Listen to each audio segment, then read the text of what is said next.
దేవుని నామానికి మహిమ కలుగును గాక. హల్లెలూయా.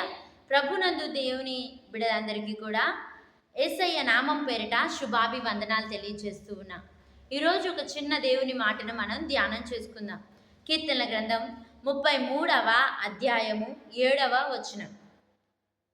సముద్ర జలములను రాశిగా కూర్చువాడు ఆయనే, అగాధ జలములను కొట్లలో కూర్చువాడు ఆయనే.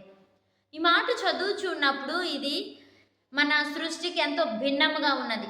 మనం చేసే పనులన్నిటికీ కూడా ఎంతో ఒక విచిత్రమైన ఆ యొక్క లక్షణాన్ని ఇక్కడ మనం చూడవచ్చు. జలములు అనగా నీళ్లు, వాటిని రాశిగా కూర్చడం ఎవరి సాధ్యం కాదండి.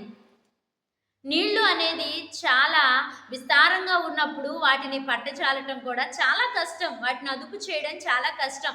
వాటి యొక్క ప్రభావం చాలా ఎవరు ఆధీనం చేయలేనట్టుగా, ఎవరు అధికారంలోనికి తీసుకోలేనట్టుగా ఉండిద్ది. అయితే అలాంటి జలముల పైన అధికారం కలిగిన దేవుడు మన సృష్టికర్త మాత్రమే. దేవాతి దేవుడైన యెహోవా సముద్ర జలములను రాశిగా కూర్చుతాడంట. ఆయన అగాధ జలములను కొట్లలో కూర్చుతాడంట. అంటే ఇక్కడ దేవుని యొక్క మహిమను, దేవుడు చేయగలిగిన అద్భుతములను ఒక్కసారి జ్ఞాపకం చేసుకోవాల్సిందిగా దేవుడు మనకి తెలియజేస్తా ఉన్నాడు. మనం సేవిస్తూ ఉన్న దేవుడు, నిత్యం మనం ఆరాధిస్తూ ఉన్న సజీవుడైన యేసయ్య, ఆయన ఆరాధనకు యోగ్యుడు, ఆయన పూజారుడు. ఎందుకంటే ఆయన అనేకమైన మానవాతీతమైన కార్యములు చేయగలిగిన గొప్ప దేవుడై ఉన్నాడు. ఆయనకి అసాధ్యమైనది ఏది కూడా లేదండి. ఆయన దైవత్వం కలిగిన పరిపూర్ణమైన దైవ మానవుడుగా ఈ లోకంలోనికి వచ్చాడు, సజీవదారిగా జీవించాడు. మరి ముఖ్యంగా తన ప్రజల క్షేమం కోసం, తన ప్రజల మేలు కోసం ఎన్నో అద్భుతమైన కార్యములను సృష్టి ఆరంభము నుండి ఇప్పుడు వరకు కూడా జరిగిస్తూ ఉన్నాడు.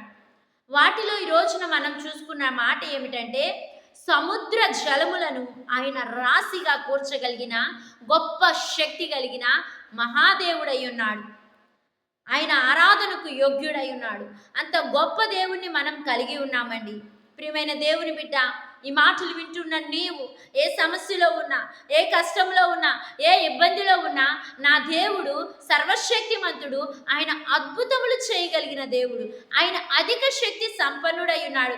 కాబట్టి ఎవరు చేయలేని సముద్ర జలములను రాశిగా ఎవరు కూర్చలేరు.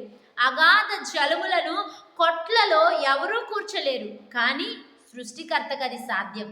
ఆ సృష్టికర్తను మనం సేవిస్తూ ఉన్నాం.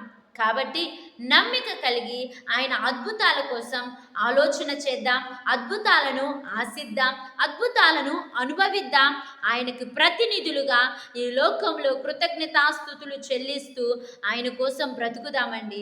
మనం సేవిస్తూ ఉన్న దేవుడు సముద్రముల జలములను రాశిగా కూర్చగలిగిన అధిక శక్తి సంపన్నుడు. కాబట్టి ఆయన శక్తిని కలిగి ఉందాం. భక్తి కలిగిన వారమని చెప్పుకుంటూ శక్తి లేకుండా చాలామంది గడుపుతున్నారు ఈనాటి దినాల్లో. కానీ మనం భక్తితో శక్తిని ఆ శక్తిని పుంజుకుంటూ దినదినము దేవుని యొక్క శక్తితో అనేక అద్భుతములను కలిగి ఉందాం, అనుభవిద్దాం. వాటికి ప్రతినిధులుగా బ్రతుకుతూ దేవుని కొరకు, దేవుని సాక్షిగా ఈ లోకంలో జీవిద్దాం. దేవుడు మీ జీవితాలలో అద్భుతమైన కార్యములను చేయునుగాక. ఆమేన్.